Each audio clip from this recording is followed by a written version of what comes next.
It means a lot to someone I look up to. So, am I audible to everyone here? Yes? Great? Nice. Before I begin, I want to play a short mind game, a short game with all of you.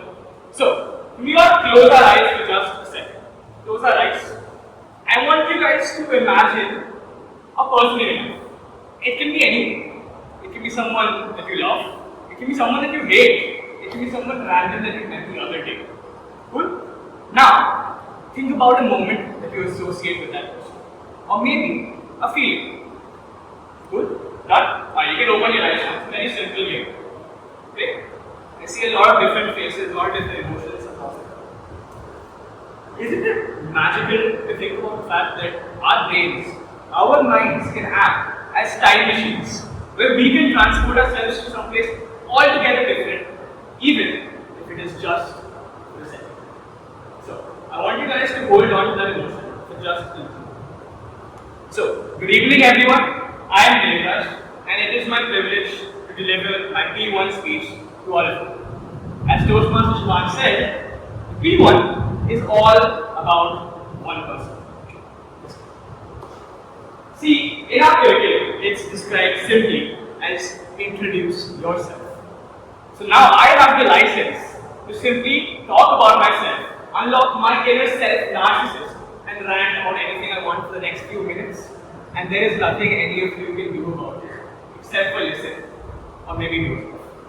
But I promise I'll keep things in. So as I was writing my P1, I stumbled upon a very interesting, very simple, very arbitrary, very tough question to answer. Who am I? What is my identity? Or what is anyone's identity for that matter? How do you define a human being? How do you define a person? Is it the little quirks they have in their personality, the small habits that they've picked up along the way? Is it the twisted sense of humor that we all have? Is it just our name or our face?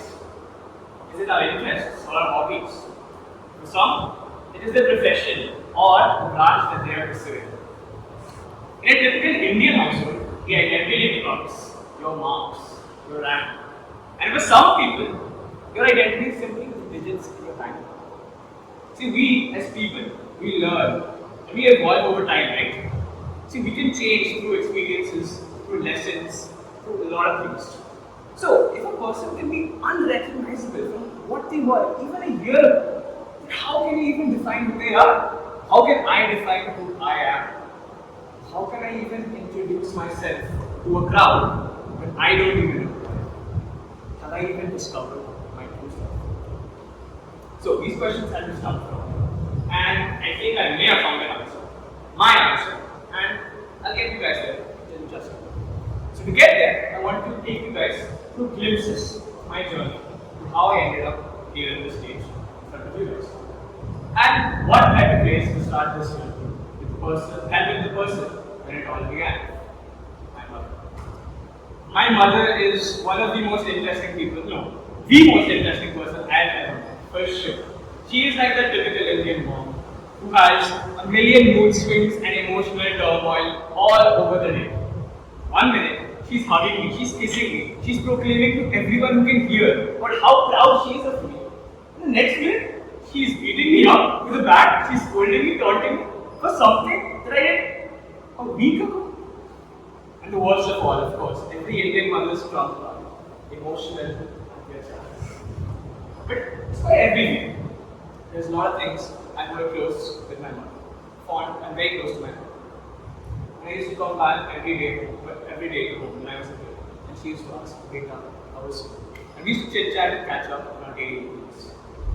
When we would sit for dinner, we watch CID or Crime Patrol. And then we start gossiping about the people in our society, or the people in our family, or anyone else in the world. She bought me toys whenever I wanted as a kid. And now she supports me in everything I do as an adult. And through all of the argument, all of the bickering, she taught me the true meaning of empathy, of kindness, and of course, unconditional love. Now, let's jump ahead to some other memory of mine, so you can get a clear idea of who I am. It's class 8, and I recently shifted schools. And you know how it is with everyone. New environment, new faces, tough time to adjust. So it's exactly like that. I could count on maybe one hand how many people I used to talk to. And outside of that, absolutely no. Which is when I had a school trip in class 8. And this was intimidating for two reasons. Number one, the first time I'm ever away from my family for more than 24 hours. And of course, the second being that I have to talk to other people. I have to open myself up to all of these strangers. What? How will I do that? See, over the course of these 3 days, I spent in a school bus full of immature, prepubescent teens, making double-standard jokes, singing crazy Bollywood songs, and then playing crazy, wacky games just to pass the time. Somehow, I found people who like me. It's ironic because this so-called time pass was much more memorable to me than any place I visited during that trip. This trip taught me about new experiences and about change, about camaraderie and people, and it opened me up to the world, even if it was just for a second. Let's jump ahead now to my current phase of life. I live in this tragic comedy of a place we all endearingly call an ISL. See, the paradoxical beauty of this place is something truly big. And despite its many flaws, the people that I've come across over the last 2 years have given me so much. Memories, lessons, everything I've learned. I've learned to embrace failure, to embrace imperfection. Because imperfection is arguably our most human nature. And what better place to speak about in this entire college than this place? It's people. See, through public speaking, I learned how to throw myself into the moment. Because no matter how much you prepare, you plan, you rehearse, you practice, you panic, or you overthink, the truth is, you will never be ready. You will always have to throw yourself into the moment. For all of the speeches that I have given over the last 2 years, the good, the bad, and even the absolute wrong, there's one thing I have had in common. The feeling in my stomach, the butterflies in my stomach as I approach the stage. The almost crippling sense of anxiety that paralyzes my body as I approach the mic. And I hide my fear with a smile. But then I take that leap of faith. I open my mouth and the words come out. I am free, finally, even if it's just for a second. One of the most memorable moments of my life in the last 2 years was in fact with my father. Last summer, me and him, we went on a 4-day trek to the majestic Himalayas. The backdrop of this setting is amazing. Of course, you have the odd-hopping landscape. Every day you wake up with the smell of damp leaves, branches rustling every time you take a tiny step, birds chirping to wake you up in the morning. You happen to live in tents with portable bathrooms, no electricity, no internet, no gadgets, nothing. Basic food and basic arbitrary life. But in the midst of it all, what I took away from that trip was rebuilding a connection with my father. See, my father, he's a soft-spoken man. He doesn't show his love through words, but rather through actions. Teaching me how to play my favorite sports when I was a kid. Teaching me how to ride a cycle. Teaching me how to drive a car. He takes me home every time from our station to home, every time I have to go. And those drives I always remember. Me and him, I learned to appreciate and self-reflect on our unspoken love. And I learned to cherish every moment with the people that you have, even if it is just for a second. So many people have, so many learnings. If there's anything we can take from it, it is to realize that our impact can have a presence on everyone's life. You see, I still take photos of the people I love on my dad's old camera because my dad used to say when I was a kid. I still crave my mother's cooking every time I'm away from home. I still find myself listening to that band only because my cousin introduced me to it years ago. I understood none of the lyrics.